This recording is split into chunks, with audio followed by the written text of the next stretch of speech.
कहानी, तीन भाई और सच्ची विरासत का खजाना। गांव की शाम हमेशा से खूबसूरत थी, मगर आज की शाम में कुछ और ही बात थी। सूरज डूबने के करीब था। उसकी सुनहरी रोशनी खीतों पर यूं फैली हुई थी जैसे किसी ने हर फसल पर तला भरा पानी छिड़क दिया हो। लेकिन इस खूबसूरत मंजर के बावजूद खीत के एक कोने में तीन भाई, आदिल, सफियान और रिहान, थके हुए और खामोश खड़े थे। बेलचे जमीन में गाड़े हुए थे, हाथों में मिट्टी लगी हुई थी और चेहरों पर मायूसी और थकन साफ नजर आ रही थी।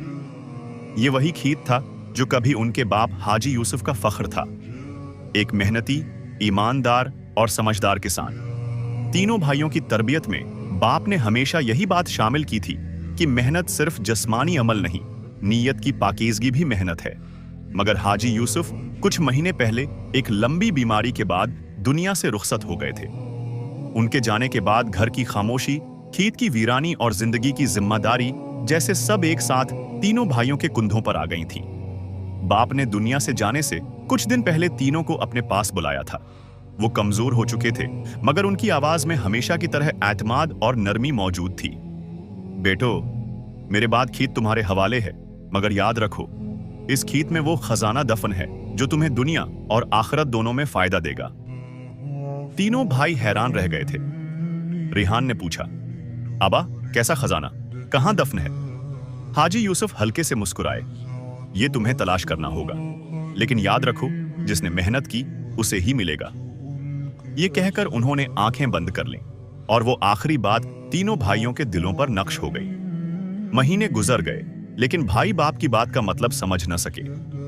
आखिर एक दिन आदिल ने कहा, आबा ने जो कहा था वो बिला वजह नहीं कह सकते, हमें खीत में खुदाई करनी चाहिए, शायद वाकई कोई खजाना हो। सफियान ने फौरन बेलचा उठाया, मैं तैयार हूं, विरासत मिल जाए तो हमारी जिंदगी बदल जाए। रिहान ने भी हामी भर ली, मगर उसके दिल में कुछ खौफ और कुछ उम्मीद एक साथ थे। यूं तीनों भाई सुबह सवेरे खीत पहुंचे, बेलचे हाथों में, हौसला दिल में और ज़हन में सिर्फ एक सवाल, आखिर उबा ने कौन सा खजाना दफन किया था?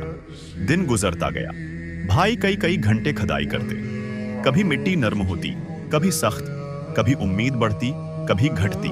वो जगह जगह खुदाई करते रहे, मगर कुछ हाथ न आया। एक शाम जब सूरज गुरूब हो रहा था, तीनों भाई थकन से निढाल बालों से पसीना पूछ रहे थे। उनके बैलचे जमीन में गड़े थे, सांसें तेज थीं और चेहरों पर मायूसी साफ झलक रही थी। मगर इसी लम्हे शाम का सुनहरी नूर अजीब तरह खीत में बिखरने लगा। ऐसा लग रहा था जैसे आसमान से कोई खास रहमत उतर रही हो। हवा हल्की हो गई, दरख्तों की पत्ते सरसरा उठे और खीत में एक अनोखी नरमी महसूस होने लगी। आदिल ने अचानक सर उठाया और धीरे से कहा, तुम्हें महसूस हो रहा है? सफियान ने सर हिलाया, हाँ, जैसे अबा हमारे साथ हैं। और सच भी यही था। खीत के एक कोने में धंधले से नूर में उन्हें अपने बाप की धीमी रूहानी मौजूदगी महसूस होने लगी, जैसे वो उन्हें कह रहे हों, बस थोड़ा और, हिम्मत ना हारो। इस लम्हे तीनों भाइयों की जान में नई ताकत आ गई। वो फिर से बेलचे उठाकर मेहनत में लग गए। पूरा महीना उसी तरह बेलचे जमीन में चलते रहे। खीत टुकड़ों में बंटकर ऊपर से नीचे तक खोद दिया गया, मगर खजाने जैसी कोई चीज न मिली। एक शाम तीनों भाई खद्दी हुई जमीन के सामने खड़े थे। जमीन साफ, हमवार और तैयार थी, मगर नई मायूसी उनके चेहरों पर अय्यां थी। रिहान ने बेलचा फेंक दिया, हम बेवकूफ थे, अबा ने हमारे साथ मजाक किया। आदिल ने हमेशा की तरह तहम्मुल से कहा, नहीं, अबा कभी भी ऐसा नहीं कर सकते। मगर खजाना कहां है? सुफियान खामोश खड़ा जमीन को देखे जा रहा था। हमने सब कुछ खोद डाला, फिर भी कुछ नहीं मिला। वो रात तीनों भाइयों के लिए बहुत भारी थी। महीने गुजरने लगे, बारिशें शुरू हुईं, खोदे हुए खीत में नई नरमी आ गई। वो जगह जो पहले बरसों तक सख्त पड़ी रहती थी, अब बारिश का पानी जल्दी जज्ब कर रही थी। एक सुबह रिहान हैरान रह गया, भाइयों, जरा आओ, खेत देखो। खीत में सब्ज सब्ज कौंपलें उगने लगी थीं, नरम, हरी भरी और भरपूर जिंदगी से लबरेज। कुछ ही हिफ्तों में पूरा खीत सब्ज हो गया। आदिल ने हैरत से कहा, यह तो पहले कभी ऐसा नहीं हुआ। सफियान ने कहा, हमने जमीन अलट पलट कर उसे तैयार कर दिया था, शायद उसी लिए अगाई। रिहान की आंखों में चमक आ गई। क्या ये वही खजाना है? महीने बाद मंजर बदल चुका था। खेत में ऐसी सुनहरी, भरपूर और भारी फसल खड़ी थी जैसी तीनों भाइयों ने अपनी पूरी जिंदगी में नहीं देखी थी। खुशबू, ताजगी और रंगत सब कुछ बेमिसाल था। तीनों भाई हाथों में दरानियां लिए फसल काट रहे थे। उनके चेहरों पर मुस्कुराहटें थीं, आंखों में रोशन बसीरत और दिल में सुकून। इसी लम्हे तीनों के ज़हनों में वो आखिरी बात गूंजने लगी, जिसने मेहनत की उसे ही खजाना मिलेगा। अब उन्हें हकीकत समझ आई। अबा ने उन्हें मादी खजाने की नहीं, मेहनत के खजाने की तरफ इशारा किया था। जमीन में सोना नहीं था, जमीन खुद सोना थी। और जिस खेत पर कभी कुछ अगता नहीं था, वो अब हर साल हैरत अंगेज फसल देने लगा।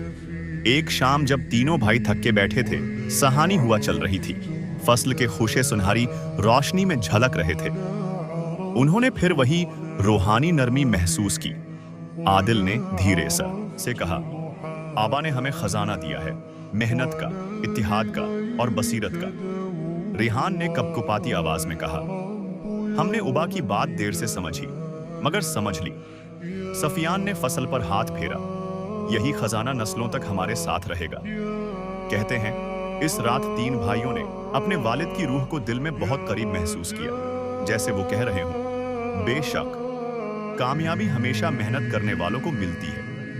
विरासत सिर्फ सोना चांदी नहीं होती, असल खजाना मेहनत, इत्तिहाद और अक्ल है। बाप की तालीमात कभी रायगा नहीं जाते। जिस जमीन पर मोहब्बत और मेहनत हो, वहां फसल खुद ब खुद अगती है। रूहानी रिश्ते जिस्मानी जदाई के बाद भी कायम रहते हैं।